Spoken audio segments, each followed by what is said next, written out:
want us so that we can not go to a restaurant or to have grains like millet and fonio and sorghum and say, oh, this is white people's food because it is not smothered pork chops and greens and macaroni and cheese and all these things, because that is your food. Black-eyed peas came from Africa. Sorghum came from Africa. All of these different grains. And so the other thing, in other communities, what I wanted is to say, if I can do this with my culture and show you this food, then maybe you'll be really curious about your culture and what the celebration foods are and what the everyday foods are. So one of my favorite recipes in this book. How many of you all have tomatoes and okra? Right? So, I don't like okra. but I do not like okra. You like okra? All right. Why don't you like okra? Slime. Why don't you like okra? Slime. Who doesn't like okra because of the slime? Right. Exactly. So most people who don't like okra don't like it because of the texture. Where are you on the okra? Hey. Okay. Most people don't like it because of the texture. Most things that people don't like, and I'm going to get back to it. Somebody remind me to get back to about taste of things you don't like. Okay. So I will forget. What you going to remind me? What's your name? Darlene. Okay, write it down, Darlene. You're in menopause like me, you're going to forget it. So the thing is, the first dish, usually when I write a cookbook, there's one dish that I'm working on that will inform me how I want that book to be. So in my first book, it was a callaloo soup, and in the second book, I don't remember what it was, but in this book, it was the okra. It was a brothy tomato soup with the roasted okra. I love the taste of okra and tomatoes. I love the onions and the garlic, and I love all of that. I just don't like it stewed down as that texture. I just don't like it. So I said, but I really want to do that dish. So what I did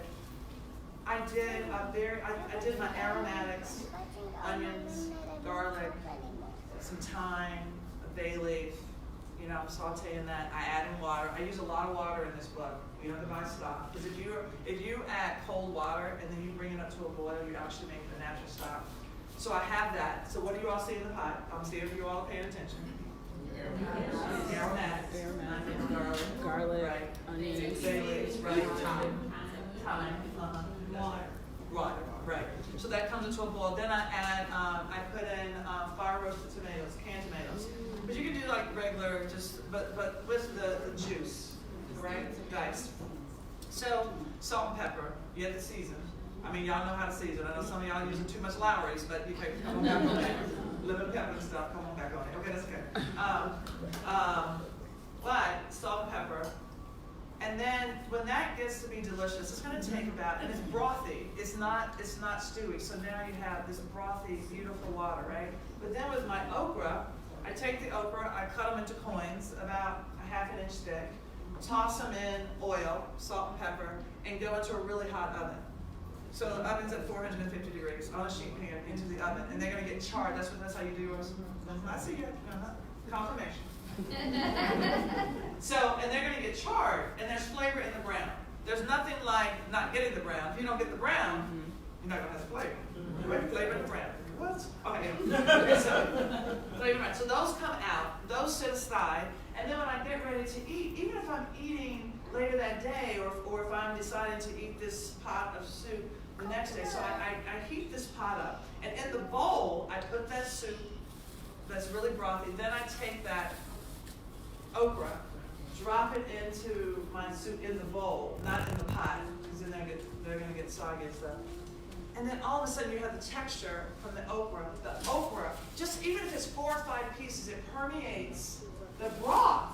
So now you have that very intense flavor. I'm like, oh, I love this now. Because I didn't like it before because it's a texture thing for me. So now I'm like, okay, I'm on the okra train with one dish. Then I said, okay, let me grill some okra.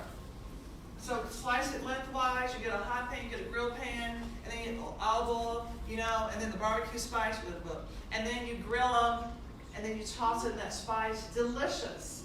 Or you can do pan-seared okra. So the thing is, if you don't like the slime, you change the technique.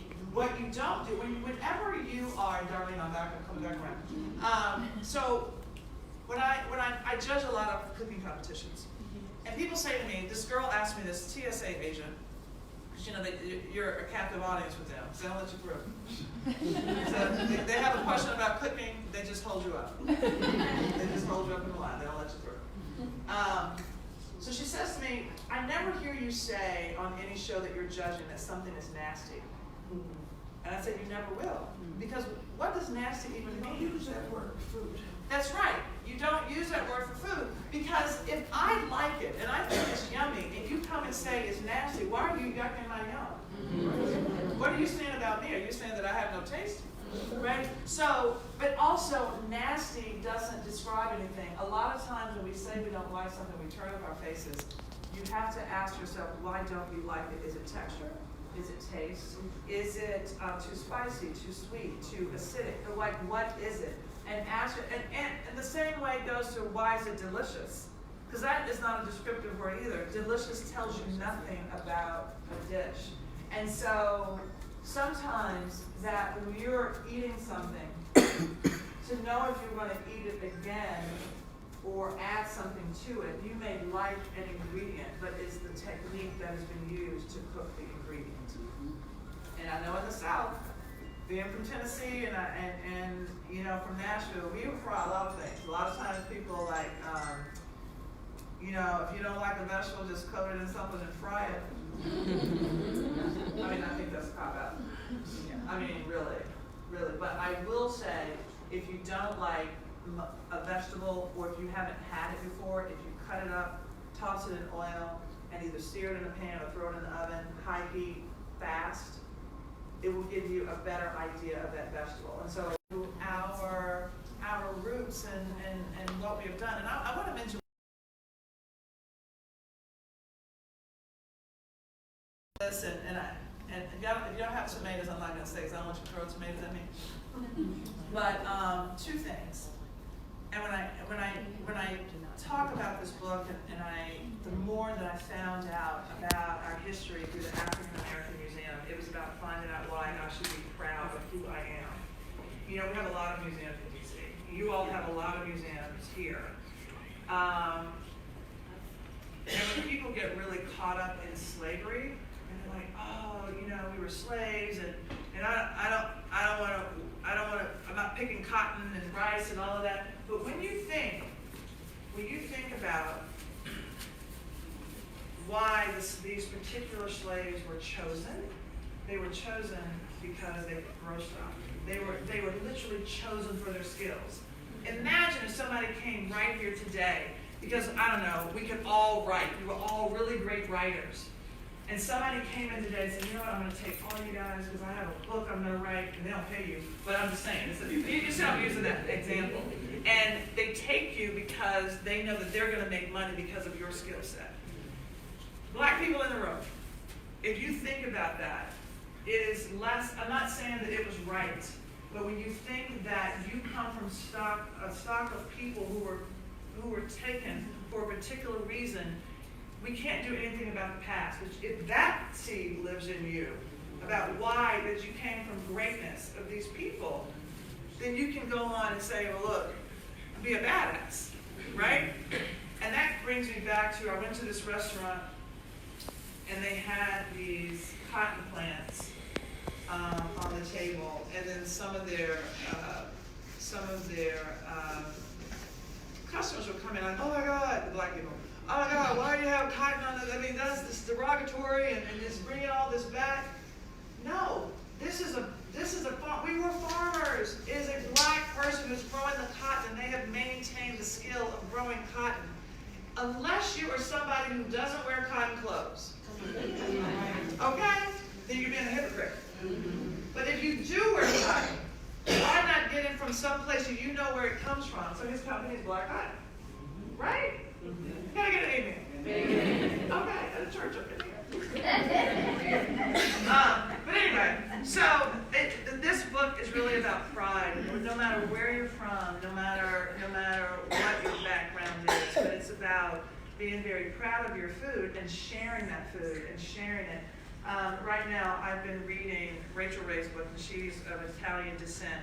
And it's the first time that I actually read an entire book from the cover, like every single page, like every recipe, every word she's written. And I learned so much about her and her style of food and so much about the Italian heritage. And because I can do that with my book, because I can look at my book and all of the work and think about my ancestors, then I'm able to see somebody else's culture and open my arms to it and be very happy, right? You know, because if you can't love yourself and your culture, you're not going to be able to love somebody else, right? At all. Anyway, I know we don't go down that road, but any questions about